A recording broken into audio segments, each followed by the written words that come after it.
Ya guys, kembali lagi bersama Alike Channel. Ya, kali ini kita akan bahas Siti Mangkopo guys. Jangan lupa subscribe, like, share, komen, dan jangan lupa bunyikan loncengnya ya guys, agar kalian dapat mengetahui perkembangan video ini selanjutnya. Siti Mangkopo, namanya memang tak seharum R.A. Kartini guys, namun perjuangannya melawan Belanda cukup fenomenal semasa zaman penjajahan. Lahir di Nagari Mangkopo, Kabupaten Agam, Lubuk Basung, Sumatera Barat, Siti tak pernah mau takluk di tangan kolonial. Wanita yang akrab dipanggil Mande Siti ini diperkirakan lahir pada tahun 1885, tetapi tidak ada rujukan yang tepat mengenai tanggal kelahirannya. Meski begitu, hingga kini jika memperbincangkan masalah pahlawan, Siti Mangkopo tak pernah lupa disebut namanya oleh masyarakat Sumbar. Ia dijuluki singa betina dari ranah Minang. Betapa tidak, ia tak pernah diam ketika daerahnya diperlakukan semena-mena oleh kolonial. Diceritakan awal mula kemarahan Mande Siti ketika ia tahu peraturan pajak di tanah Minangkabau pada awal Maret 1908 diganti menjadi peraturan tanam paksa terhadap rakyat. Mande Siti tersulut amarahnya sebab merasa harga dirinya diinjak-injak. Mengingat peraturan belasting ini mengenakan pajak tanah yang dimiliki secara turun-temurun. Alhasil pemberontakan rakyat dimulai dari Kemang hingga akhirnya merambah ke Mangkopo, membuat Siti bersama dengan pemuda militan dan Mangkopo membentuk badan perjuangan yang terdiri dari 14 orang.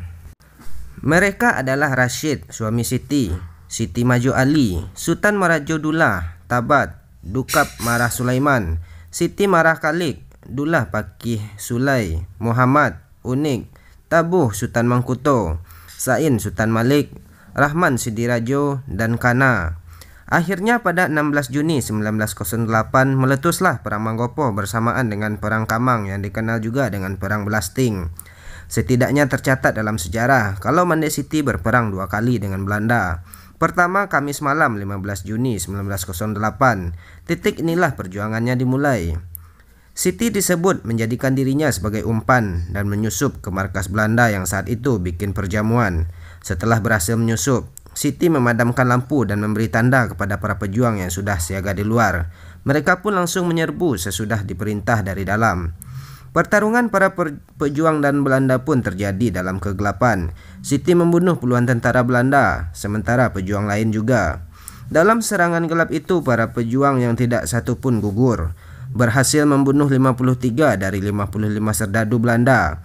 2 yang selamat berhasil kabur ke Lubuk Basung, walaupun dengan luka serius di sekujur tubuhnya. Perang kedua terjadi saat 2 antek Belanda yang berhasil kabur itu meminta bantuan tentara dari Bukit Tinggi dan Padang Pariaman. Insiden itu terjadi pada 16 Juni 1908. Mereka sengaja memporak-porandakan Mangkopo untuk balas dendam. Tak sedikit warga yang menjadi korban kemurkaannya. Peperangan ini menewaskan seluruh pejuang yang melawan pada saat itu. Ada yang mengatakan pejuang saat itu hanya 5 orang, yaitu Tuanku Cik Padang, Tabat, Sidi Marah Khalik, Muhammad, dan Kana. Namun ada juga yang mengatakan 3 orang, Tuanku Cik Padang, Kana, dan Unik. Siti Mangkopo yang mendengar daerahnya diobrak-abrik Belanda akhirnya mengambil keputusan untuk tetap ikut berperang. Padahal ia punya anak yang terpaksa harus ditinggal, namanya Dalima. Setelah melakukan penyerangan, Siti Mangkopo pulang ke rumah dan membawa kabur Dalima ke hutan. Di dalam hutan, Siti Mangkopo merawat anaknya, namun malang. Tentara Belanda kemudian menangkapnya dan membawanya ke Lubuk Basung, Agam. Siti saat itu ditangkap lalu dipenjarakan secara terpisah. Adapun suaminya Rashid dibuang ke Manado. Saat ditangkap di Lubuk Basung, Siti Mangkopo dipenjara selama 14 bulan, lalu dibawa ke penjara di Pariaman. Di sini Siti mendekam selama 16 bulan. Ia kemudian dipindahkan ke penjara Kota Padang selama 12 bulan dan akhirnya dibebaskan oleh Belanda dengan alasan anaknya masih kecil. Mande Siti meninggal pada tanggal 20 Agustus 1965 dan dimakamkan di makam pejuang Mangkopo. Demikianlah cerita singkat mengenai perjuangan Mande Siti Mangkopo, seorang pahlawan nasional Sumatera Barat yang berasal dari Lubuk Basung, Mangkopo, Kabupaten Agam. Perlu kalian ingat bahwa anak muda, jas merah, jangan sekali-kali melupakan sejarah. Terima kasih.